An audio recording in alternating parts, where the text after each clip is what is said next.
Good morning everybody. आज हम देखेंगे अध्याय 2 पुष्पीय पादपों में लैंगिक प्रजनन के अंतर्गत निषेचन पश्च घटना के बारे में। तो निषेचन पश्च घटना क्या होता है? तो निषेचन के बाद होने वाली समस्त घटनाएं निषेचन पश्च घटना कहलाती है। निषेचन पश्च दो घटनाएं होती है। पहला भ्रूणपोष एवं भ्रूण का निर्माण और दूसरा बीज एवं फल का निर्माण। पिछले वीडियो में हमने देखा था कि एक भ्रूण कोष में प्रारंभ में 8 कोशिका होती है, 3 एंटीपोडल सेल, 2 ध्रुवी कोशिका, 2 सहायक कोशिका और 1 अनकोशिका। इस तरह से इस एम्ब्रियो सेक के अंदर में 8 कोशिका और 8 केंद्रक होते हैं। बाद में ये जो 2 ध्रुवी केंद्रक होते हैं दोनों आपस में मिल करके एक कोशिका बना लेते हैं। इस तरह से एक परिपक्व बीजांड में 7 कोशिका और 8 केंद्रक पाया जाता है। निषेचन के समय परागनलिका का एक नर युग्मक एक सेल से फ्यूज करता है और द्विगुणित जायगोट का निर्माण करता है। इस समय एक जो सहायक कोशिका होता है वो नष्ट हो जाता है। दूसरा नर युग्मक जो होता है वह द्वितीयक केंद्रक से फ्यूज करता है और त्रिगुणित प्राइमरी एंडोस्पर्म न्यूक्लियस का निर्माण करता है। निषेचन के लास्ट में तीनों एंटीपोडल सेल जो होते हैं वो नष्ट हो जाते हैं और सहायक कोशिका या सिनर्जी जो होता है वो भी नष्ट हो जाता है। इस तरह अब भ्रूण कोष में केवल 2 कोशिकाएं होती हैं, एक प्राइमरी एंडोस्पर्म न्यूक्लियस और दूसरा जायगोट की कोशिका। प्राइमरी एंडोस्पर्म न्यूक्लियस जो होता है वो बाद में भ्रूणपोष का निर्माण करता है जो त्रिगुणित होता है, और जायगोट जो होता है वह भ्रूण का निर्माण करता है जो द्विगुणित होता है। अब हम देखते हैं कि ये दोनों कोशिका किस प्रकार से विकसित होकर के भ्रूणपोष का निर्माण करता है और भ्रूण का निर्माण करता है। तो सबसे पहले देखते हैं हम भ्रूणपोष का निर्माण या भ्रूणपोष का विकास, डेवलपमेंट ऑफ एम्ब्रियो। तो द्विनिषेचन के पश्चात प्राथमिक भ्रूणपोष केंद्रक के बार बार विभाजन से भ्रूणपोष का निर्माण होता है। निषेचन के पश्चात एम्ब्रियो सेक में 2 कोशिकाएं होती है, एक प्राइमरी एंडोस्पर्म न्यूक्लियस और जायगोट। तो ये प्राइमरी एंडोस्पर्म न्यूक्लियस जो होता है वो बार बार विभाजित हो करके लास्ट में किसका निर्माण करता है? भ्रूणपोष का। भ्रूणपोष कोशिकाएं पोषक पदार्थ से भरपूर होते हैं जो विकासशील भ्रूण को पोषण प्रदान करता है। भ्रूणपोष का कार्य क्या होता है? जो विकासशील भ्रूण होता है या विकसित हो रहे जो भ्रूण होता है उनको क्या करता है? ये पोषण प्रदान करने का कार्य करता है। जैसे कि नारियल का पानी जो होता है वह स्वतंत्र केंद्रीय भ्रूणपोष होता है जो विकासशील भ्रूण को क्या करता है? पोषण देने का कार्य करता है। अब हम देखते हैं भ्रूणपोष के प्रकार, टाइप्स ऑफ एंडोस्पर्म। तो ये 3 प्रकार के होते हैं। कौन कौन से 3 प्रकार के? तो पहला होता है केंद्रीय भ्रूणपोष, दूसरा होता है कोशिकीय भ्रूणपोष और तीसरा होता है हेलोबियल भ्रूणपोष। तो सबसे पहले देखते हैं केंद्रीय भ्रूणपोष। इस प्रकार के भ्रूणपोष निर्माण में प्राथमिक भ्रूणपोष केंद्रक बार बार विभाजित होकर बहुत से स्वतंत्र केंद्रक का निर्माण करता है, परंतु इसमें भित्ति का निर्माण नहीं होता। इसमें क्या होता है?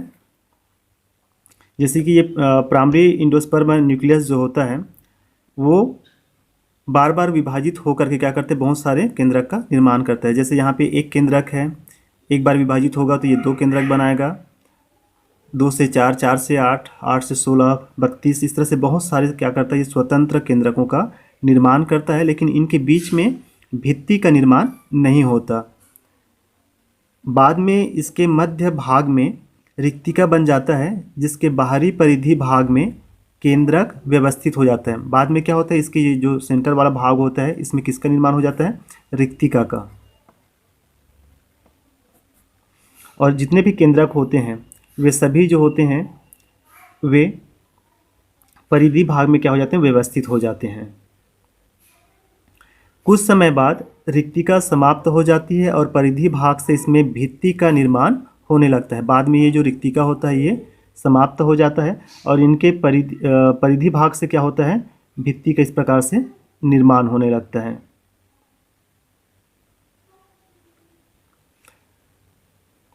जिससे भ्रूणपोष जो होता है वो बहुकोशिकीय संरचना के रूप में दिखाई देता है। तो इस प्रकार का केंद्रीय भ्रूणपोष या न्यूक्लियर एंडोस्पर्म किस में पाया जाता है, तो ये पाया जाता है पॉलीपेटली समूह में, जैसे कि कैप्सेला और प्राइमूला में। दूसरा होता है कोशिकीय भ्रूणपोष या सेल्यूलर एंडोस्पर्म। इस प्रकार के भ्रूणपोष निर्माण में प्राथमिक भ्रूणपोष केंद्रक के प्रत्येक विभाजन में भित्ति का निर्माण होता है। इसमें क्या होता है, ये जो प्राइमरी एंडोस्पर्म न्यूक्लियस जो होता है उनके प्रत्येक विभाजन में, जैसे ये एक केंद्रक जो होता है वो दो केंद्रक बनाता है, तो उनके बीच में क्या होता है, एक भित्ति का निर्माण होता है। अब ये केंद्रक क्या करता है, दो केंद्रक बनाता है, तो इनके बीच में भी क्या होता है, भित्ति का निर्माण होता है। ये केंद्रक भी एक से दो केंद्रक बनाता है, तो इनके बीच में क्या होता है, भित्ति का निर्माण होता है। तो इस तरह से इनके प्रत्येक विभाजन में क्या होता है, भित्ति का निर्माण होता है। इसके प्रत्येक विभाजन में भित्ति के निर्माण के कारण कोशिका का निर्माण होता है, अतः इसे कोशिकीय भ्रूणपोष या सेल्यूलर एंडोस्पर्म कहते हैं। क्या होता है, इसमें हर बार भित्ति बनता है जिससे एक एक कोशिका का निर्माण होता है, इसलिए इस प्रकार के भ्रूणपोष को क्या कहते हैं, कोशिकीय भ्रूणपोष या सेल्यूलर एंडोस्पर्म। तो ये किस में पाया जाता है, तो ये पाया जाता है गैमोपेटली समूह में, जैसे कि धतूरा, पिटूनिया, एडोक्सा इत्यादि पौधों में पाया जाता है। तीसरा होता है हेलोबियल भ्रूणपोष या हेलोबियल एंडोस्पर्म। यह केंद्रकीय एवं कोशिकीय भ्रूणपोष का मध्यवर्ती होता है, अर्थात यह दोनों भ्रूणपोषों का क्या होता है, मिक्स होता है। इस प्रकार के भ्रूणपोष निर्माण में प्राथमिक भ्रूणपोष केंद्रक के प्रथम विभाजन में भित्ति का निर्माण होता है, जिससे दो कोशिकाएं बनती हैं। इसमें क्या होता है कि ये प्राइमरी एंडोस्पर्म न्यूक्लियस जो होता है, इनका जो केंद्रक होता है वो विभाजित होकर के दो केंद्रक बना लेता है और इनके बीच में क्या होता है, भित्ति का निर्माण होता है, जिनसे दो कोशिकाओं का निर्माण हो जाता है। बीजांडद्वार तरफ की कोशिका बड़ी तथा निभाग की तरफ की कोशिका छोटी होती है। ये बीजांडद्वार है, तो बीजांडद्वार तरफ की ये जो कोशिका होती है ये आकार में बड़ी होती है, जिसे माइक्रोपाइलर सेल कहते हैं, और निभाग की तरफ की जो कोशिका होती है वह छोटी होती है, जिसे चलेजल सेल कहते हैं। इसके बाद दोनों केंद्रक विभाजित होकर बहुत से स्वतंत्र केंद्रक का निर्माण करते हैं, जो परिधि भाग में एकत्रित हो जाता है। अब ये दोनों केंद्रक क्या होता है, फिर से विभाजित करके 2 से 4, 4 से 8, 8 से 16, इस तरह से बहुत सारे केंद्रकों का क्या करता है, ये निर्माण कर लेता है। और ये सभी केंद्रक जो होते हैं वो परिधि भाग में क्या हो जाते हैं, एकत्रित हो जाते हैं। और लास्ट में जब ये पूरी तरह से परिधि भाग में आ जाते हैं, तब इनमें बाद में भित्ति का निर्माण होता है और इस तरह से ये कोशिका का निर्माण करते हैं।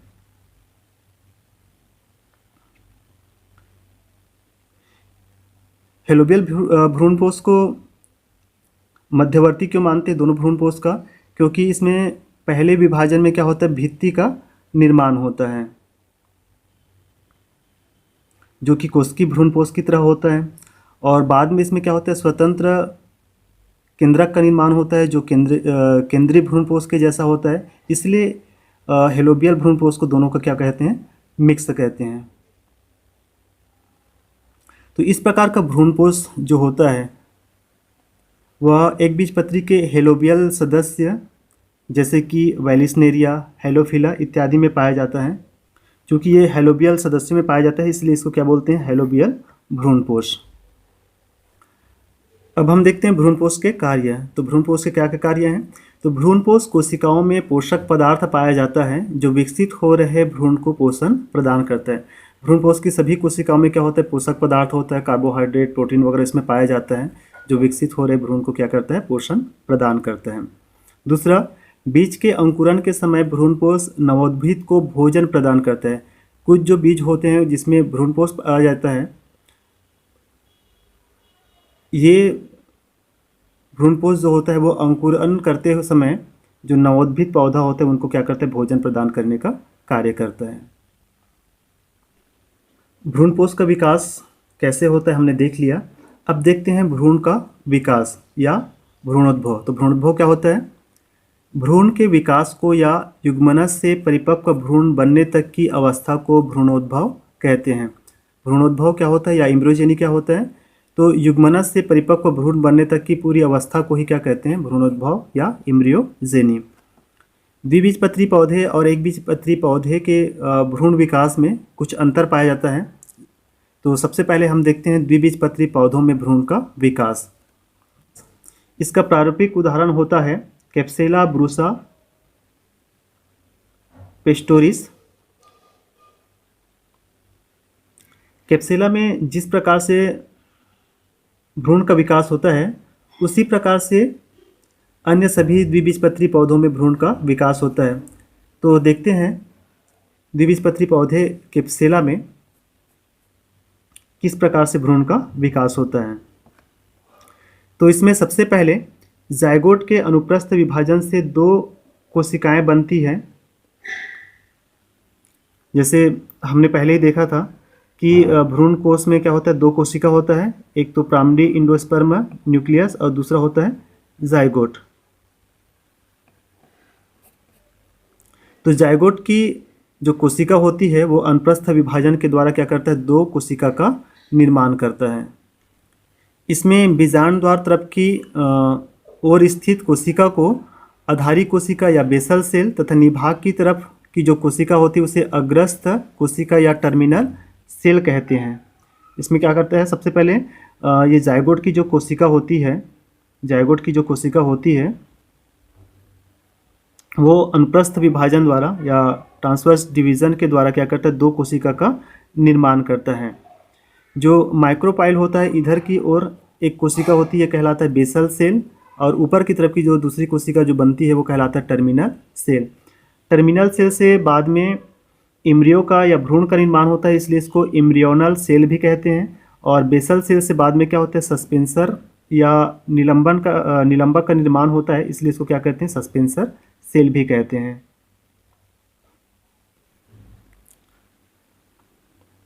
बेसल सेल एक अनुप्रस्थ विभाजन द्वारा तथा टर्मिनल सेल उदग्र विभाजन द्वारा विभाजित होकर के चार कोशिकी टी शेप्ड यंग एम्ब्रियो बनाता है। अब क्या होता है, ये बेसल सेल जो होता है वो अनुप्रस्थ विभाजन करता है और दो कोशिका बनाता है, और टर्मिनल सेल जो होता है वो उदग्र विभाजन या लॉन्गिट्यूडिनल विभाजन के द्वारा या वर्टिकल डिवीजन के द्वारा क्या करता है, ये दो कोशिका का निर्माण करता है। तो इस तरह से चार कोशिका का निर्माण होता है, और ये चार कोशिका जो होता है वो टी के आकार के दिखाई देते हैं, जिन्हें हम क्या कहते हैं, यंग एम्ब्रियो। यहाँ पे देख सकते हैं इसका जो शेप है वो कैसा दिख रहा है, ये टी के आकार का। तो ये टी के आकार का जो भ्रूण बनता है इन्हें हम क्या कहते हैं, यंग एम्ब्रियो। बेसल सेल अनेक अनुप्रस्थ विभाजन द्वारा 6 से 10 कोशिकी लंबे तंतु जैसी संरचना बनाता है, जिसे निलंबक या सस्पेंसर कहते हैं। बेसल सेल जो होता है वो क्या करता है, 6 से 10 कोशिकी लंबे तंतु जैसी संरचना बनाता है। इस संरचना को हम क्या कहते हैं, सस्पेंसर। ये क्या कहलाता है, सस्पेंसर। निलंबक की सबसे नीचे की कोशिका फूलकर चूसक कोशिका या हास्टोरियल सेल बनाती है, जो चूसकांक का कार्य करता है। ये जो सस्पेंसर होता है उनके सबसे नीचे की जो कोशिका होती है थोड़ा से फूल जाती है, जिन्हें हम क्या कहते हैं, हास्टोरियल सेल। निलंबक की सबसे ऊपर की कोशिका हाइपोफाइसिस कहलाती है, जो विभाजित होकर के मूलांकुर के शीर्ष का निर्माण करता है।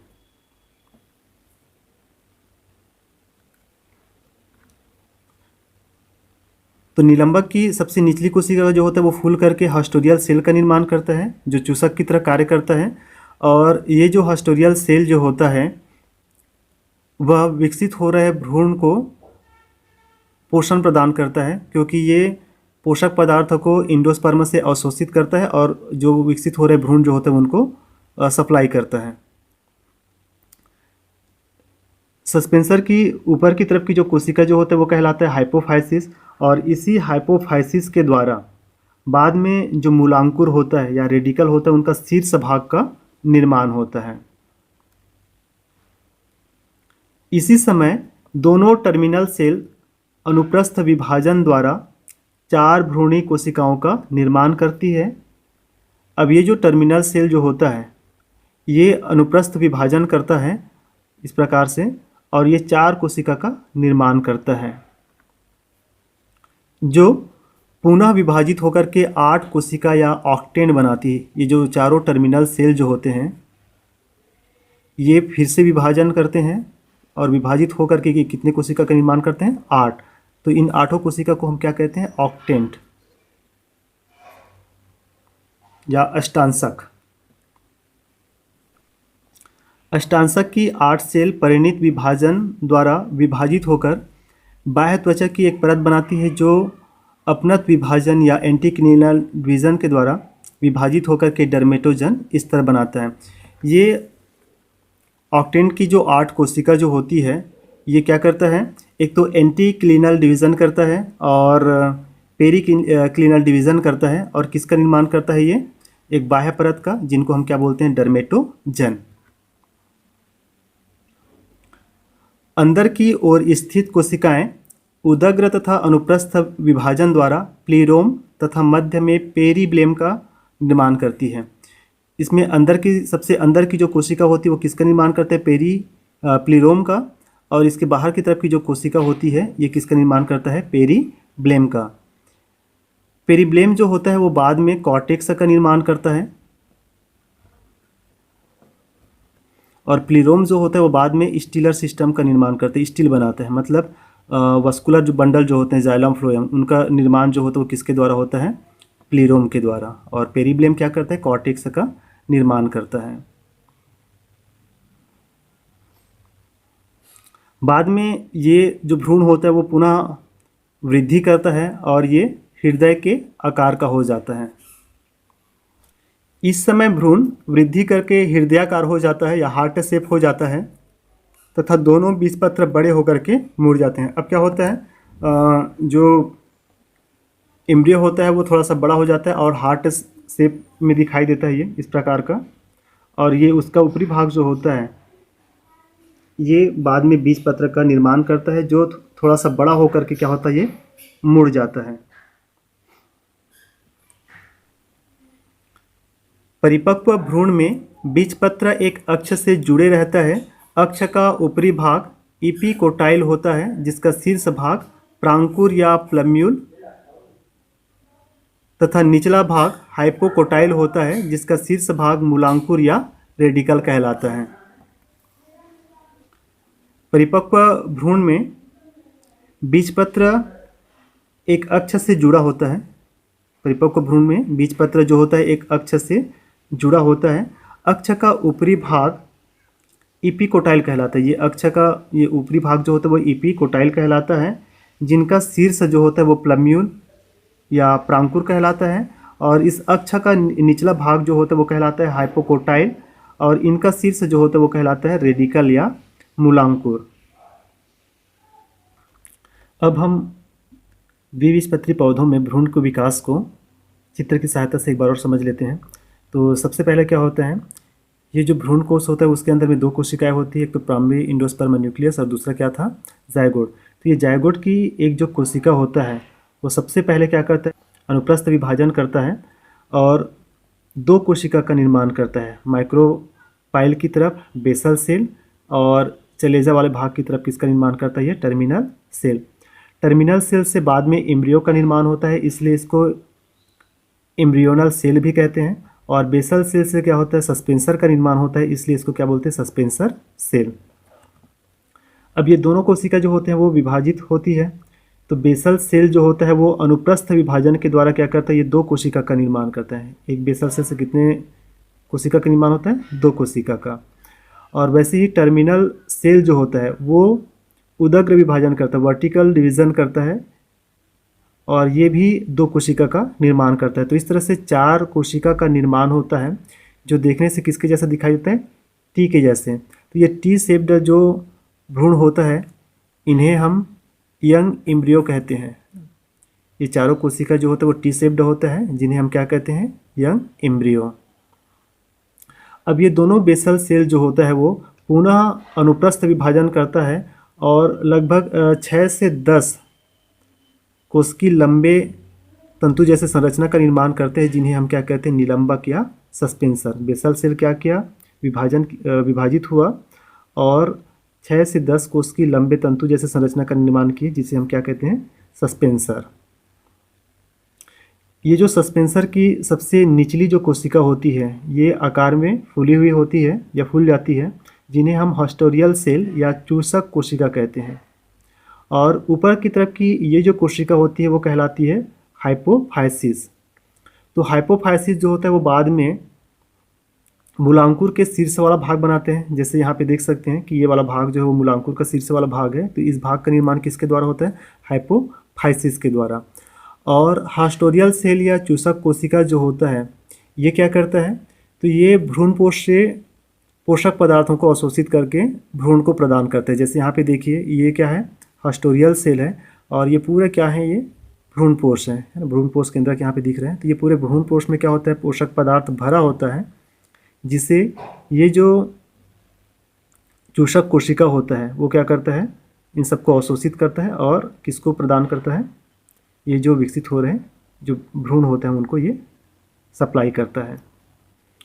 अब दोनों टर्मिनल सेल जो होता है, दोनों क्या है, ये टर्मिनल सेल। तो ये दोनों टर्मिनल सेल जो होता है अब अनुप्रस्थ विभाजन करता है और 4 कोशिका का निर्माण करता है। और ये चारों कोशिका पुनः एक बार विभाजित होते हैं और कितने कोशिका का निर्माण करते हैं, ये 8 कोशिका का, जिन्हें हम क्या कहते हैं, ऑक्टेंट। क्योंकि ये कितने कोशिका का बना है, ये 8, इसलिए इसको क्या कहते हैं हम, ऑक्टेंट। ये ऑक्टेंट की 8 कोशिका जो होती है वो पेरिक्लिनल डिवीज़न और एंटीक्लिनल डिवीज़न करता है, और इसके द्वारा बाहर की तरफ एक परत का निर्माण होता है, जिन्हें हम क्या कहते हैं, डर्मेटोजन। तो जनरली द्विबीजपत्री पौधों में डर्मेटोजन का जो निर्माण होता है वो 16 कोश की अवस्था में होता है। भ्रूणी कोशिका जो होता है वो 16 कोशिका बनाता है, उस समय डर्मेटोजन का निर्माण होता है। और वहीं मोनोकाट की बात करें तो उसमें 4 कोशिका के बाद से डर्मेटोजन का निर्माण प्रारंभ हो जाता है। अब अंदर की तरफ की कुछ जो कोशिकाएं होती है वो ट्रांसफर और वर्टिकल डिवीजन करती है और प्लीरोम और पेरिब्लेम का निर्माण करता है। सबसे अंदर की तरफ बनता है प्लीरोम, और प्लीरोम और डर्मेटोजन के बीच में बनता है क्या चीज़, पेरिब्लेम।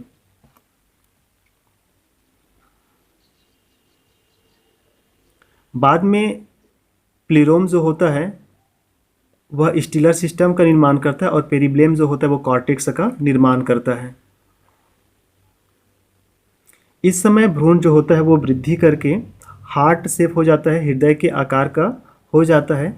इसके ऊपरी भाग से क्या होता है, कॉटलिडन्स का निर्माण होता है, ये या बीजपत्र का निर्माण होता है, जो बड़े होकर के क्या हो जाता है, थोड़ा सा मुड़ जाता है। इस प्रकार से यहाँ पे देख सकते हैं, ये थोड़ा सा और बड़े हो जाते हैं तो ये मुड़ने लगते हैं। एक परिपक्व भ्रूण में बीजपत्र जो होता है, ये दोनों बीजपत्र जो होते हैं वो एक अक्ष के द्वारा क्या होते हैं, जुड़े होते हैं। अक्ष का ऊपरी भाग जो होता है वो एपिकोटाइल कहलाता है, जिनके शीर्ष भाग को हम प्लम्ब्यूल या प्रांकुर कहते हैं, और अक्ष का निचला जो भाग होता है वो कहलाता है हाइपोकोटाइल, जिनके शीर्ष भाग को हम क्या कहते हैं, रेडिकल कहते हैं। तो इस तरह से लास्ट में देखा जाए तो हाइपोफाइसिस जो कोशिका था, ये जो हाइपोफाइसिस कोशिका था, इसने किसका निर्माण किया, मूलांकुर के शीर्ष भाग का। मूलांकुर शीर्ष का निर्माण किसके द्वारा हुआ, हाइपोफाइसिस, है ना। जैसे यहाँ पे देखिए, ये मूलांकुर के ये शीर्ष भाग है, ये तो इस भाग का निर्माण किसके द्वारा होता है, हाइपोफाइसिस के द्वारा। और भ्रूणी कोशिका के द्वारा या एम्ब्रियोनल सेल के द्वारा भ्रूण के सभी भाग का निर्माण होता है,